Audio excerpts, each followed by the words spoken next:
Time is precious. Time is the one resource we have that we can never get back, and it feels like we never have enough of it.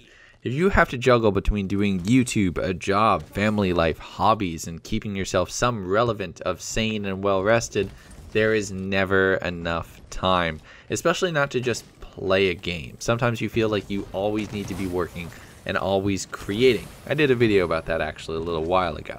But let's talk about that. Let's talk about finding time, making time for making videos, for not making videos sometimes. Let's talk about that right after the drop.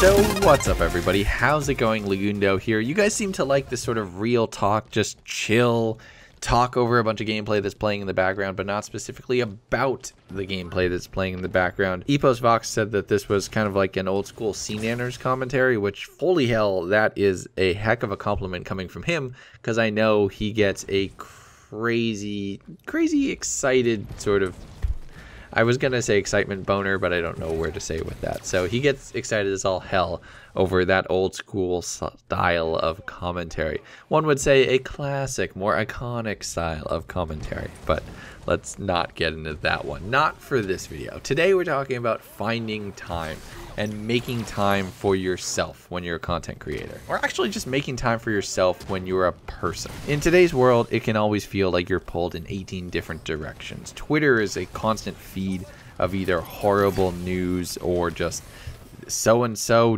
did this horrible thing and so-and-so law is going to screw you over in this way, and the tax plan and all these things that you see. And Twitter, for me, at least personally, in the last couple weeks has turned into a bit of not even a distraction, just a straight up source of depression. Whether it's about people who are all of a sudden everybody's dealing with the same things, and that's can be traumatizing to read and can be frustrating, and like, how can the world be this bad? How can the world be this messed up?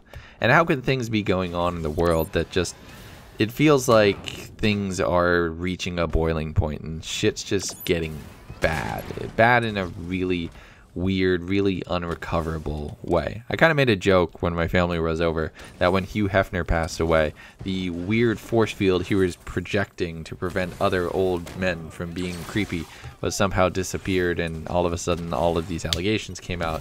And it was a joke at the time to make light of a situation, but in reality the timing of it is odd. But 2017 has been a very interesting year as far as societal shifts, as far as cultural shifts, as far as the disconnect from those in power versus those who feel disenfranchised. And that can be insanely and utterly frustrating and depressing. And keeping up with news is something I always used to do. I loved being plugged into the world and knowing about what's going on. I was on Reddit all the time. I was on Twitter all the time. If you look at my Twitter activity though, things have really tapered off, because as much as I love being connected with you guys and sharing videos and making jokes online, which are sometimes really appreciated. I posted a little meme the other day and it got tons of retweets and likes, which was great. At the same time though, just seeing people constantly taking shots at each other on Twitter, or constantly getting the next horrible story or the next bad news delivered to me, just wasn't healthy. So I took a week off on Twitter entirely, where everything was just scheduled and I didn't look at any messages that came in. And that was a bit of a bad idea. Being a creator, I do need to be able to respond to you guys and respond to other creators and talk with people and give my opinion, make jokes, and be timely instead of having to just pre-plan every comment that I made online. So I've been getting back into it a little bit more, but unplugging from social media was a great reset button for me mentally, because it just allowed me to focus on what I really needed to focus on.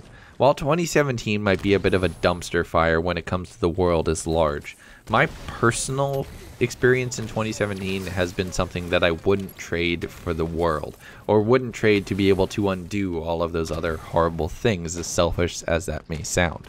My daughter being born and the time I've been able to spend with her, and even just coming home from work and just seeing the look on her face when she sees me and she smiles, I melt and I feel like a little kid.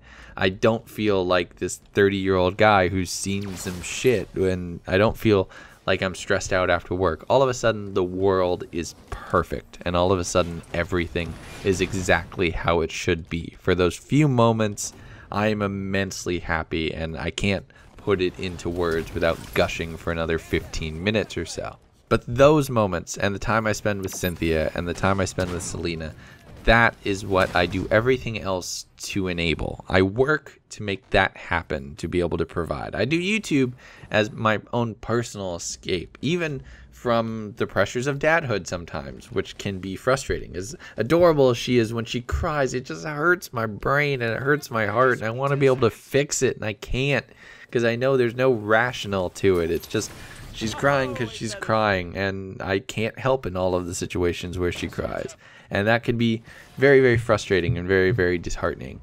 And at the same time, you don't have to fix everything. And sometimes you just need to know the person who can fix it and give the problem to them. I'm not going to solve every problem in the world. I'm not going to be able to make net neutrality come back. I'm not going to be able to make the tax plan not utterly ream me when it comes to 2018 tax returns.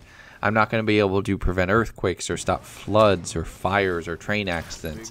I can't do that. And while I do support the ones who can do what they can to either prevent or mitigate these situations, sometimes just unplugging from social media and not hearing about this, or not seeing the constant potshots people take, especially in the Halo community, which is disgusting. But that's another argument for another day. Just not paying attention to it and not listening to it and ignoring it. I'm not trying to stick my head in the sand and be oblivious to it all. I still go in and check and try to figure out what's going on and keep up with the news and keep up with the general activities of the world.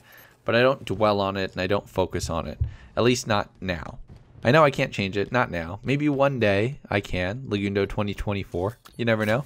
You guys all might vote for me. It's going to be weird. It's not like I have to be qualified anymore. But just taking some time to enjoy the little things, enjoy the offline things, and spending some time away from always playing games and always making videos. And then even sometimes playing a game with no video in mind and playing a game with no video recording was amazingly cathartic as far as resetting myself for creating videos and even starting this Real Talk series and doing something a little bit different.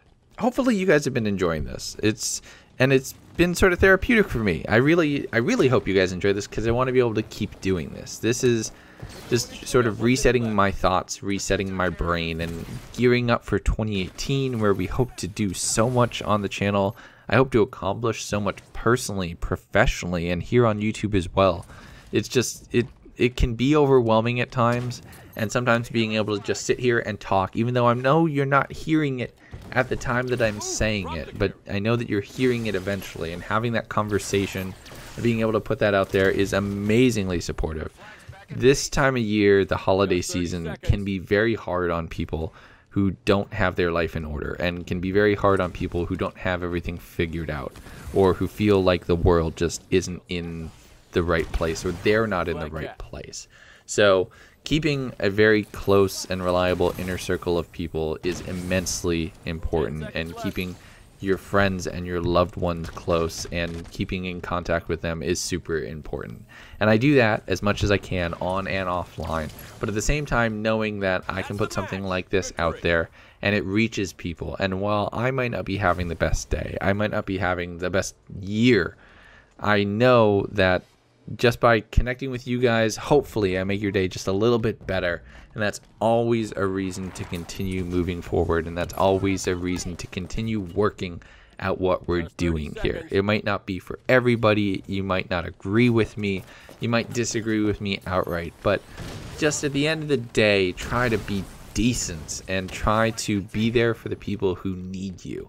And try to reach out sometimes and be available. You hear all sorts of horror stories near the end of the year. I just wanted to put that out there, because while it is happy holidays and it could be a great time of year and is very cheerful for some, for others at the end of the year it's just a dark time and there's this feeling of loneliness. So be there for your friends, be there for your loved ones, take some time, unplug, especially over this coming weekend with it being Christmas. I understand sometimes you don't want to hang out with family. I understand sometimes it can feel frustrating or overwhelming, but try to just steer the conversation away from the negatives. Try to steer the conversation towards your personal years and your personal successes in this year, and celebrate those this coming weekend. Make it a joyous one.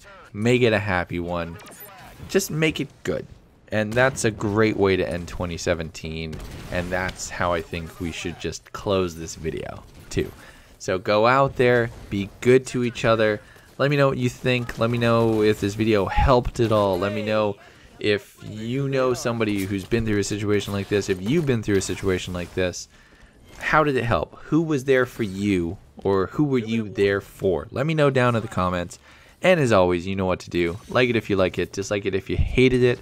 Subscribe so you don't miss videos like this one, which again is really different. I hope you guys have been liking these, and I'll talk to you next time.